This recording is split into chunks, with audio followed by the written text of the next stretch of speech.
The single story creates stereotypes. And the problem with stereotypes is not that they are untrue, but that they are incomplete. They make one story become the only story. It's a versatile, high-yielding super crop. Indonesia's giant palm oil industry has been blamed. Companies are acquiring new plantations by any means necessary. It's worth billions of dollars. But the deforestation also fuels devastating wildfires and stripping farmers of their livelihood.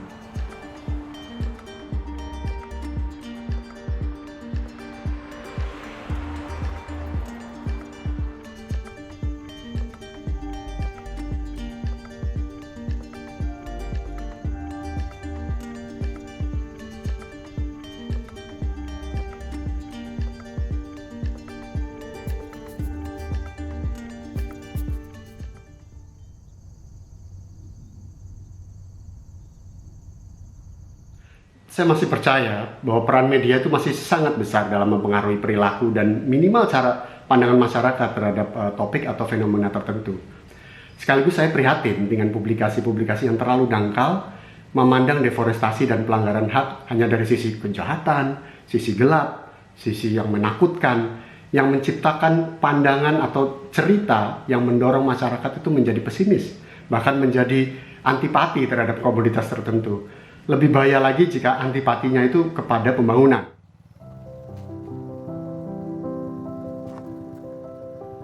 Misalnya di Aceh Tamiang, banyak sekali tanaman sawit petani yang sudah berumur tua, yang sudah tidak produktif. Jadi, sudahlah hasilnya sedikit, memanen juga lebih sulit. Kebanyakan pikiran yang pertama adalah masuk ke hutan. Pendapatan dari mana? Dari berburu, kemudian dari menebang pohon, menjual kayu, berladang, dan seterusnya. Untuk peremajaan sawit yang sudah tua tadi atau replanting, tidak semua petani bisa menjangkaunya dan akan ada kekosongan sumber penghasilan.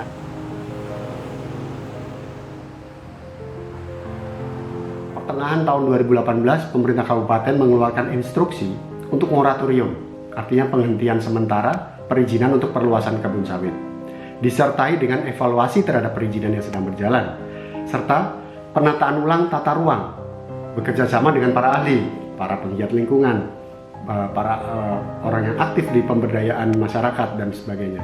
Nah, di sini terjadi sinergi dan kolaborasi yang saling melengkapi untuk memastikan bahwa arah kebijakan pembangunan dan langkah perbaikannya sudah mempertimbangkan keseimbangan dari aspek sensitivitas ekosistem, produktivitas lahan, kebutuhan masyarakat, ekonomi lokal, kemudian penghormatan pekerja, dan seterusnya. Berikutnya, pemerintah kabupaten juga membentuk tim percepatan pembangunan hijau yang terdiri dari gabungan ahli-ahli dan penggiat yang saya sampaikan tadi. Selanjutnya, pemerintah juga sudah memobilisasi tim yang bekerja sama dengan koperasi masyarakat untuk menginventarisir secara lebih detail keperluan replanting atau peremajaan sawit. Juga dilakukan oleh berbagai pihak di bawah koordinasi pemerintah daerah. Ada lembaga penggiat ekonomi mikro, peningkatan hasil pertanian semusim, budidaya buah-buahan, peternakan, dan sejenisnya.